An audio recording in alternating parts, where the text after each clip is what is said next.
Após 12 anos de dor, solidão e a perda de toda a sua esperança, uma mulher ouviu falar de um homem que curava. Mas o que ela faria? Em meio a uma multidão, como ela poderia sequer chegar perto? Sua fé, no entanto, era mais forte do que o medo. O que a fé dela desencadeou nesse encontro? E o que isso pode nos ensinar hoje, quando estamos encurralados por nossas próprias limitações e dores que o mundo prefere ignorar? A resposta pode surpreender você e transformar a sua vida de uma maneira que você nunca imaginou. Uma mulher caminhava pelas sombras, sempre à margem, sem ser notada, quase como se fosse invisível. Para quem a visse de longe, talvez parecesse apenas uma figura comum, mas havia algo diferente nela, algo que ninguém conseguia explicar. Havia mistério em seu olhar cansado, uma expressão de dor que os anos haviam endurecido, tornando-a uma presença quase espectral. Esta mulher, conhecida entre poucos como a mulher do fluxo de sangue, carregava um fardo silencioso, uma condição que a separava do mundo, um sofrimento que durava 12 longos anos. Em Marcos capítulo 5, versículo 25, a Bíblia diz: "E certa mulher que havia 12 anos tinha um fluxo de sangue. Sua condição se arrastava por mais de uma década, transformando-a em uma figura evitada e invisível aos olhos de todos. Durante esses 12 anos, cada dia se arrastava como uma sombra que não se dissipava. Para ela, o amanhecer não trazia a promessa de um novo começo, mas sim a repetição de uma vida marcada pela dor e pelo isolamento. Por causa de sua enfermidade, todos a evitavam. Aos olhos da sociedade, era como se ela estivesse sob uma maldição invisível. Levítico, capítulo 15, versículo 25, estabelecia que uma mulher que padecesse de fluxo contínuo era considerada impura, devendo ser mantida à distância. Assim, a mulher do fluxo de sangue se movia entre as ruas, como uma sombra, sempre sozinha, observando a vida se desenrolar à sua volta, enquanto permanecia presa em seu próprio mundo de dor e solidão. Ela se recordava de quando era diferente, de uma época em que não carregava o peso do olhar alheio. Havia um tempo em que podia andar entre as pessoas, em que sua presença era bem-vinda e não evitada. Mas agora, tudo isso parecia uma memória distante, como um sonho que pouco a pouco se desvanecia. A cada tentativa de cura, ela via um brilho de esperança surgir apenas para se apagar logo em seguida. Marcos, capítulo 5, versículo 26, diz: "E que havia padecido muito com muitos médicos e despendido tudo quanto tinha, nada lhe aproveitando, antes indo a pior. Seus recursos foram se esgotando, restando-lhe apenas o desejo de se livrar daquele fardo. Médicos, curandeiros e especialistas prometeram alívio, mas ao final davam-lhe apenas mais angústia.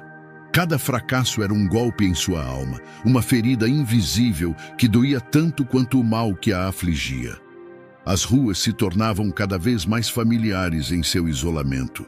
Ela via as pessoas ao longe, reunidas em festividades, rituais e celebrações, e sabia que não podia se aproximar. Seu toque era evitado, seus passos desconsiderados, como se fosse um fantasma a rondar entre os vivos.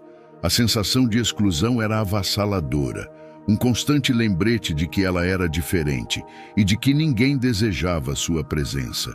E assim, sem ninguém a quem recorrer, ela aceitava sua solidão e sua dor, cada vez mais distante de tudo o que já fora. A mulher do fluxo de sangue era uma figura invisível para o mundo, mas sua dor era visível para Deus, que observava sua perseverança em meio à rejeição. Mas, por mais que se conformasse com essa realidade, o desejo de ser curada, de ser livre, ainda pulsava em seu coração, mesmo que de forma tênue. Os dias passavam, e a mulher do fluxo de sangue se via cada vez mais isolada, afastada de tudo o que lhe trazia alegria. Em Provérbios, capítulo 18, versículo 14, disse que o espírito do homem o sustentará na enfermidade, mas ao espírito abatido quem o levantará. E assim ela seguia, sustentada apenas por uma esperança quase esquecida, um último vestígio de fé que por alguma razão ainda permanecia. Às vezes, ela caminhava sem rumo, como se a própria movimentação lhe trouxesse algum alívio.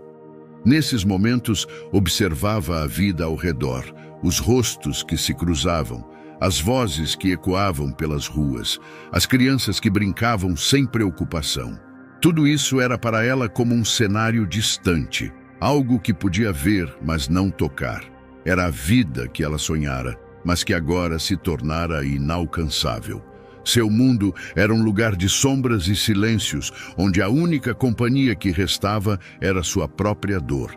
Salmos, capítulo 68, versículo 6. Lembra que Deus faz que o solitário viva em família. Mas até aquele momento, ela não havia experimentado tal consolo. Mesmo nas noites silenciosas, quando o peso do isolamento parecia mais forte, algo dentro dela ainda insistia em sobreviver. Talvez fosse a lembrança de um tempo em que a alegria a visitava ou o eco de uma fé que a sustentava nas horas mais escuras.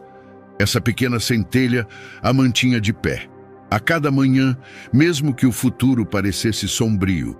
E era essa centelha, ainda que frágil, que fazia da mulher do fluxo de sangue alguém diferente. Ela possuía uma força invisível, algo que a sociedade não podia entender, mas que ela mesma sentia. Seu corpo, por mais que sofresse, se movia com a determinação de quem um dia encontraria paz. Cada passo que dava era como um lembrete de que ela ainda existia, de que, de alguma forma, sua história ainda não terminara. E embora ninguém a visse como uma pessoa digna de compaixão, ela sabia que havia algo maior, algo que a fazia resistir, ainda que tudo ao seu redor fosse escuridão. A mulher do fluxo de sangue não era apenas uma vítima da vida, mas uma guerreira silenciosa, alguém que carregava em si a força da sobrevivência. Assim, continuava a viver dia após dia, sem saber que o destino lhe reservava um encontro que mudaria tudo. E no silêncio de sua existência, uma faísca de esperança quase imperceptível ainda brilhava. Em meio ao silêncio que envolvia sua existência, a mulher do fluxo de sangue ouviu um rumor, uma história que parecia impossível, mas que despertou nela uma faísca de esperança há muito esquecida.